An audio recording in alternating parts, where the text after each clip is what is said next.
wastewater is basically, I don't know if it's appropriate to call this like an untapped market for investor-owned utilities.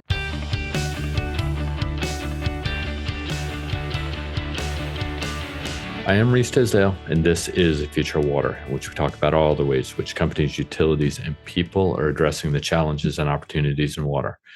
This is episode 72, and I think it's going to be a good one. Today, I'm talking to Bluefield Research senior analyst Isabel Kezman about the U.S. municipal water market landscape and really more specifically our recent analysis on sizing the market for companies and organizations interested in consolidation, for lack of a better way to put it. Truth be told, clients approach us, and not infrequently, to ask us about the size of the water wastewater sectors in the U.S. for market entry, strategic development, M&A, et cetera. So whether you're a utility, publicly owned, investor-owned utility, private equity, et cetera, well, the magic number is $977 billion. But more interesting about that number is almost $1 trillion is really how we got there.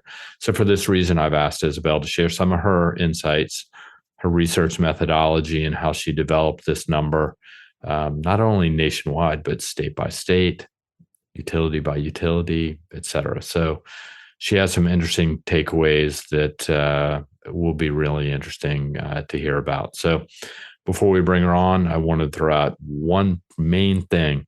And I've said it before, and I'll say it again. My colleagues are going to be at ACE 23 in Toronto from June 11th to June 14th. So this is your opportunity to meet with our team of water experts. Don't miss out. Let us know if you're interested in meeting. To do so, you can always send us a note at waterexperts@bluefieldresearch.com. Someone will get back to you with a suggestion of a time, place, and meeting point. So let's make it happen. The ball's in your court. So our team will be there. We look forward to seeing you. So with that being said, let's jump into the conversation with Isabel. All right. I'm joined here today by Isabel Kezman. Isabel, how's it going? Pretty good. Happy for the long weekend. Yes, it's Memorial Day weekend. So actually, we're recording this a little bit early before it drops because I'm out of town next week and just trying to get ahead of the holiday. So I can't record next week. So thanks for getting out early. So let's do it, and we can all have a long weekend. So let's talk through, I sort of, in the intro, I gave a little bit of a heads up what we're going to talk about. But one of the things we've been looking at is sort of what's the size of the U.S. utility market overall, whether it be in number of connections, number of systems. But now you've done some recent analysis looking at sort of what is the size of that market in dollar values. So let's set the stage a little bit, and we'll dig into details, and hopefully it becomes a little bit clear to everybody. So we've used EPA data. We've acknowledged the flaws of that data. We've got our own data that we've been collecting. So what's the story behind all of this? What are we thinking? How did this all come to be? Yeah. So as you mentioned earlier, we've had a number of clients approach us about sizing the market for consolidation. And this can support anything from market entry to business development, investment, anything along those lines. But in order for us to do this, there were a couple things that had to happen. The first being we needed to establish a water and wastewater asset base. Then we had to determine our inputs for cost per customer connection. And then the last step was just bringing that all together in a meaningful, thought out way.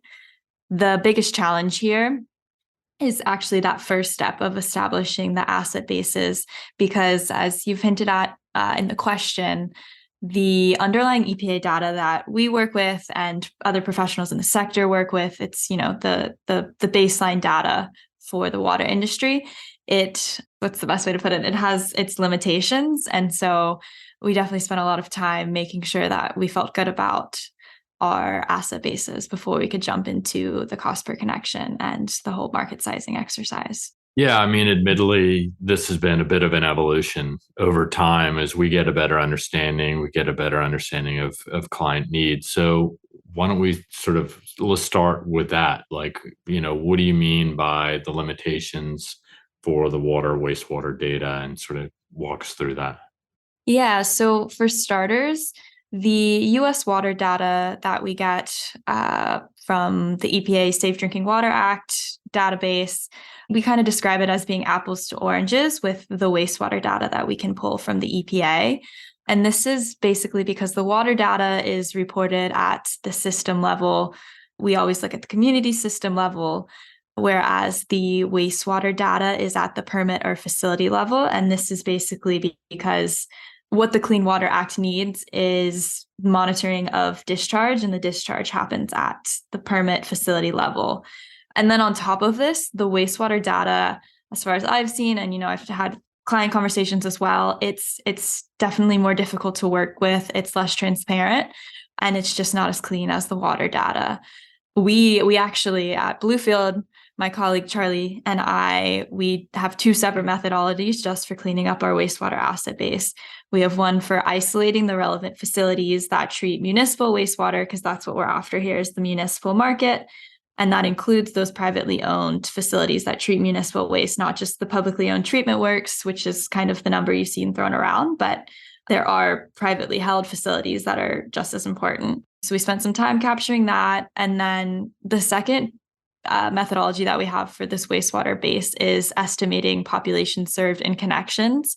And we pull in a couple different sources, but we use the flow information and the Clean Water Needs Survey. And, we've just spent a lot of time making sure those connection estimates are the best that we can do, because you can't currently get those metrics from the EPA. But our understanding is that, if we can estimate connection count or we can estimate population, then that's a way for us to help close that gap between the water and wastewater data and hopefully make it more comparable and user-friendly, especially for our clients and their teams. Yeah, I mean, I think what this exercise has done, and we've done this in different ways over time, and I think, like I said, we've gotten better at this, both through a combination of questions to us being proposed to us, but also just our own understanding of what's happening in the space. And so a lot has come out of this, which is really interesting. So let's just kind of stick to the basics a little bit, but how many systems now are we talking about? How many people are served? So give us some high level numbers of what we're talking about as far as sort of the landscape. So our total addressable market data set has 48,587 community water systems. We did decide to exclude a few wholesalers of water because we were looking at connection count and population, and it was just there were some discrepancies about whether it was the wholesale or the residential population being reported. So we definitely cleaned that and sorted through it. And so we're looking at almost 50,000 systems, just under. And these facilities cumulatively serve 313 million people. Or I guess another way to think of it is about 90% of Americans. So on the wastewater side, we have a little bit over 23,000 treatment plants, both publicly owned and privately held. And we've isolated these as treating, again, domestic wastewater. So we've tried to exclude any ones that are exclusively industrial, because we're definitely looking at the public municipal market. And our estimates, the Bluefield estimates for population served, come in at about 270 million people, which is about 75% of the US population. So all in, we're talking how many people, how many connections total do you think? Our number is 183 million customer connections. Okay. And one follow-up to that is also, obviously we have investor-owned utility clients, we got public sector clients, we have clients who are interested in both sides of that equation. What's the split between public and private? Yeah, so when we talk about public and private, there's basically two ways to look at it. You can look at it by the number of facilities or systems owned, but you can also look at it by, the percentage of the population served. And so when we're talking number of facilities, there's actually a fairly even split of those, 72,000 systems that we're talking, a fairly even split between public and private ownership. Leans a little bit towards public, but 45, 55%.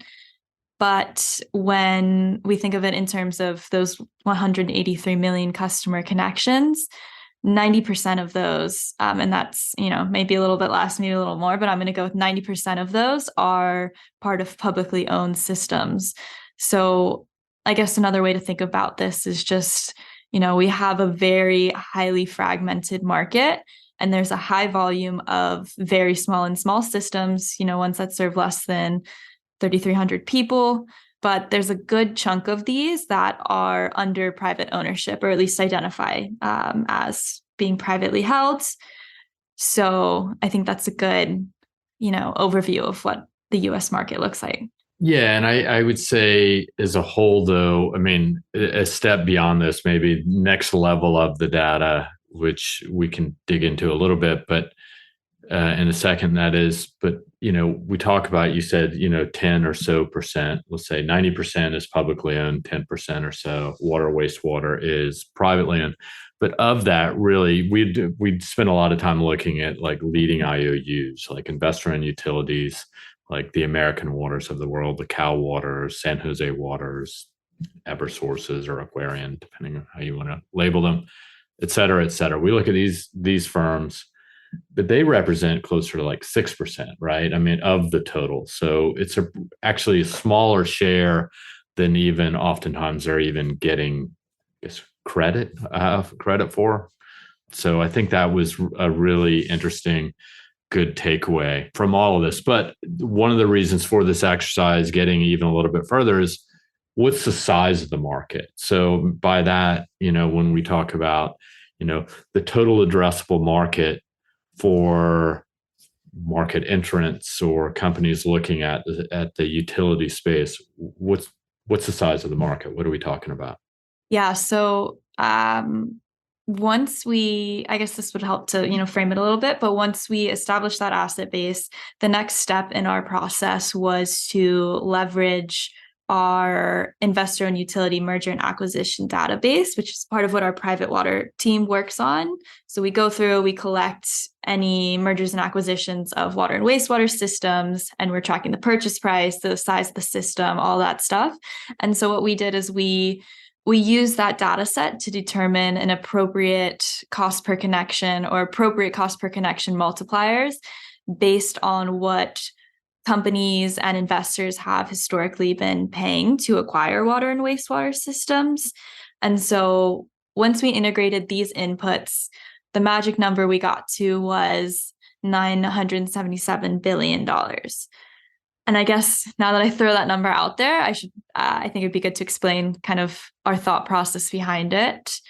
So this is our theoretical cost of buying those 183 million customer connections based on the average growing prices we've seen reflected in that M&A data set.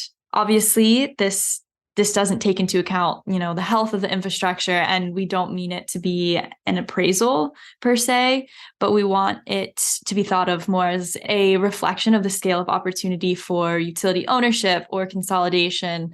So perhaps you're trying to develop a strategy for how or when to enter the market. This is supposed to be a perspective on that. And as far as I know, it's one of the first times there's been any sort of market size for consolidation opportunities. Yeah, I think that's a really interesting point. I mean, there are a couple of things that I sort of hung on as you said that. One, the appraisals. I mean, the advantage we have is we've got 1,200 plus transactions in our M&A data set for investor and utilities. So we're able to look at the size of the systems, what were people paying? Was the acquisition target privately owned, publicly owned? Was it a fair market value state or not? So when you said appraisals, I thought first thing that came to mind was fair market value. There are 13, 14 states that have fair market value policies of varying approaches. So I thought that was really interesting. So I think what you and Charlie have been able to do is really kind of identify nuances in the data, particularly as we combine the transactional value to the overall market as a whole. So with that being said, what else can you tell us about that 977 billion, how it splits out across those key considerations, things like geography or states, ownership type, system size, et cetera? Yeah, so our market splits out 51% water and 49% wastewater, so pretty even between the two asset types. It probably goes without saying, but the biggest states have the highest values. So we're talking California, Texas, Florida, New York, and Illinois. I'd say they represent almost half, probably about 40% of that total addressable market. And yeah, to circle back to your point about fair market value, when making the inputs for cost per connection, we looked at different cuts of the data from the IOU M&A data set. And, one takeaway is that larger systems, the cost per connection for them is more expensive than a smaller system. So in our market sizing, we reflected this type of weighting, and the market has a lot of large municipal owned systems. And so as a result, they make up the majority of the total addressable market. Yeah, I think that's really interesting and a good takeaway, because one of the takeaways that we see in our M&A data as a whole is most of the M&A activity are for small. I think maybe you even already mentioned this, or for typically small systems, like 60 to 65-ish% of the M&A activity is really for small and very small systems. As part of the exercise, one of the outcomes was obviously combining the M&A, but you also have some idea of ownership of all of these systems. Actually, a really good idea now, state by state, IOU by IOU. So any identifiable trends there, anything that comes out of that exercise? Yeah, so we spent a good deal of time trying to determine which systems belong to what we like to call the leading investor-owned utilities. But what we mean by that is just companies that have clear strategies for expansion, there's a few that are just the one super large system. Great Oaks in California is the one that's coming to mind. But other than that, these are the ones that we're seeing in our IOU M&A data set, or they're just, the super large publicly traded ones. So we've identified, and I don't have the exact number, but I'm going to say close to 3,000, 4,000 systems under leading IOU ownership. We mentioned this earlier, but these leading IOUs make up about 5-6% of the total market. So 5-6% of those 183 million connections. So we're not talking about a huge chunk of the total addressable market. And within that, American Water Works, the largest investor-owned utility in the US, makes up about 40% of the leading IOU share. They lead in water, they lead in wastewater. They really are the ones that have the largest systems, I'd say. So I think that's part of the reason why they definitely lead right now. Yeah, I think, everybody looks at it. They're basically the 800-pound gorilla that when it comes to private ownership in the US. But when you look at some of the financials and are there any other trends you see as far as like, are they moving towards certain states? Are they moving towards water or wastewater? Any other things that you see when you look at the combination of the addressable market data, but also the M&A data? Yeah, so one interesting thing that we looked at for the report that's associated with this data set is how does the water wastewater split break down for each investor-owned utility? And one thing that we noticed, and I wouldn't say that we had really thought about this necessarily before the report, but our newest players to the private leading IOU space, a higher percent of their total connections are wastewater connections as opposed to some of the more well-established players. So I'm specifically talking about Central States Water Resources and National Water Infrastructure, both based in Louisiana, Missouri, that region, the South. And they have majority wastewater connections as we've captured in our data set, which I think speaks to something else we've been hearing about, at least, is that there is an interest in this group of players to target wastewater assets and start building up that share of the market because, of that 5-6%, we're talking, 7% of it is water and 1% wastewater. So we're averaging out to like 5 or 6, but wastewater is basically, I don't know if it's appropriate to call this like an untapped market for investor-owned utilities. And I don't know if that's just because historically water has been the focus, or that water is easier. Like I can't speak to why historically that's been the case, but we are seeing new market entrants jumping in the wastewater side, which, we're going to keep following that obviously. But in terms of the M&A data, we are starting to see some larger wastewater systems, specifically in Pennsylvania, where American Water and Essential are active, start to go into the dockets for acquisition. But the data doesn't necessarily show any clear trend yet. But I personally think that there's a trend there. It just hasn't, formulated quite yet. Yeah, I mean, I know when we go through the financials, we see things like, hey, we're going to start, like Aqua has said this in the past, we'll start looking for larger systems and or wastewater systems. At least there's been noise around that. I mean, quite honestly, I mean, in Pennsylvania, there's also some recent pushback for some of these large systems, particularly if they're municipally owned. So I think that's really interesting. I'm also curious, and I don't have an answer to this right now, new market entrants. So I just think of firms like NW Natural, to a lesser extent Liberty. Let's say NW Natural, they're a gas player. Is there an advantage to getting into wastewater and having at least an asset base from which they can start thinking about things like renewable natural gas and other less carbon intensive approaches, because they have a natural gas business? They may be looking for offsets in one way or another. That might be a stretch at this point, but I think it's interesting to kind of see what they're doing. So your wastewater point and large system point is valid and really interesting. Well, anything else to add? I mean, you sort of walked us through from methodology, some of the key takeaways, size of the market. Any other little tidbits that came out of this exercise? Yeah, one thing that I was just thinking about too, thinking back to the report, of the 300 largest wastewater treatment plants that we have in our data set, they're all publicly or federally owned, whereas some of these investor and utilities have some very large water systems.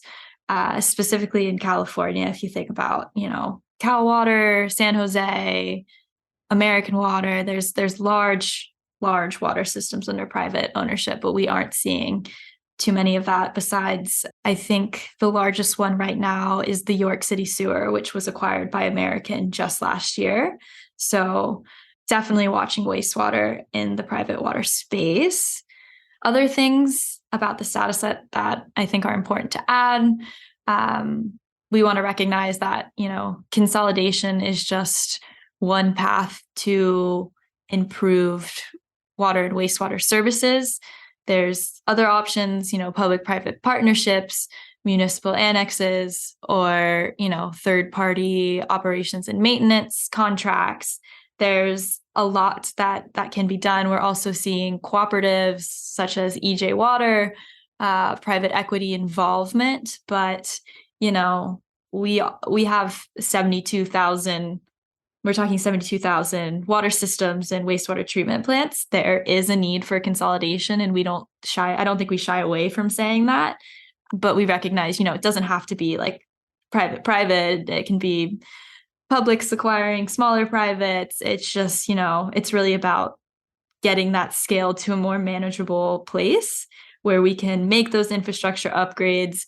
We can comply with the new PFAS regulations coming down the federal landscape.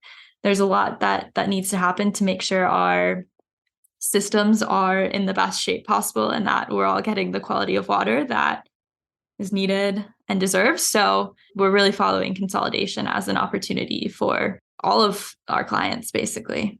Yeah, no, I think it's really interesting. I mean, I think to your point, the part of this exercise was not to say, hey, there's $977 billion worth of assets out there, go buy them. Was, hey, if you're developing a strategy, and that can come from a lot of different angles, like what is the size of that market as a whole? What's at least the strategic value of it, state by state, system size by system size? But also the advantage is we also have some trends. We have, M&A or value transaction dollar trends over time. Is it rising? Is it increasing? We also track things like rates, rate cases and what the impacts are there. There's a lot happening. We spend a lot of time focusing on this, probably more than anyone wants to think about. But I thought this was a really great exercise, a great research exercise that has a lot of value. So the system data is available to our municipal service clients, but if you're looking at things like the dollar value for consolidation, that's available to our private water insight clients. We've got the M&A deal flow, and also just number of connections by IOU, state by state, system by system. I think there's huge value there. Yeah, I find that to be having the list of all of the systems or treatment plants owned by the IOUs. I find that to be super helpful. I guess if you're a private water company, for obvious reasons, it's helpful. But also, what if you're a pipe distributor, manufacturer, and you are looking to partnership with maybe an investor-owned utility that has a 14, 12 state footprint? We can tell you where all of their systems are and what states they're operating in, and also what systems they're going to be operating based on the mergers and acquisitions. So I'm very excited about this report, this data. So happy I could come in and share. Yeah, no, I think you did a phenomenal job on it. I'm super psyched about it. I mean, you've heard me get excited about it from week to week. So it's finally delivered. We got a report coming out in a week or two. We've got the data dashboards, which are up and in draft, but those are going to be released to clients imminently. So good on you for pulling all this together. And thanks to Charlie Seuss, who's also in the background working on this as well. So with that being said, thanks for all the time. Thanks for the time on the report and the data, but also just for jumping on the podcast. Yeah, thanks for having me. All right, Isabel. Well, I know you got more meetings coming up. So I'm looking out a window, seeing people file into a conference room for a meeting I think you're supposed to be at too. So I'll set you free. And thanks, man. We'll talk again soon. Thanks. See ya. See ya. All right. There you have it. So that was fantastic. Thanks to Isabel for the time. Like I said, this has been really hard work. It's been really interesting digging into the nuances of the space.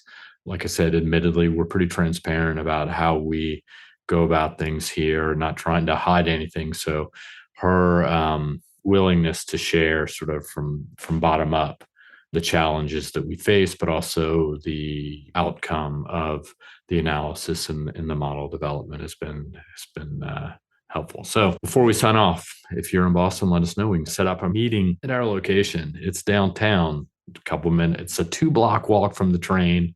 It's 10 minutes from the airport. It doesn't get any easier if you're in the Boston area. But also, like I said at the outset of this recording, if you're going to be in Toronto from June 11th to 14th, set up a meeting with us. Last chance. We're running out of time to set up those meetings. And for this podcast, please subscribe, give us a review, send us a note to waterexperts@bluefieldresearch.com with any topic ideas you'd like us to discuss. Like I always say, we're doing this for you. And lastly, tell a friend about it, because I like friends. So why not give them something to listen to, maybe over a long holiday weekend. And this podcast and these water industry insights have been brought to you by the one and only Bluefield Research. To learn more about us, visit us at bluefieldresearch.com. Till we talk again, be well, be safe, and take care.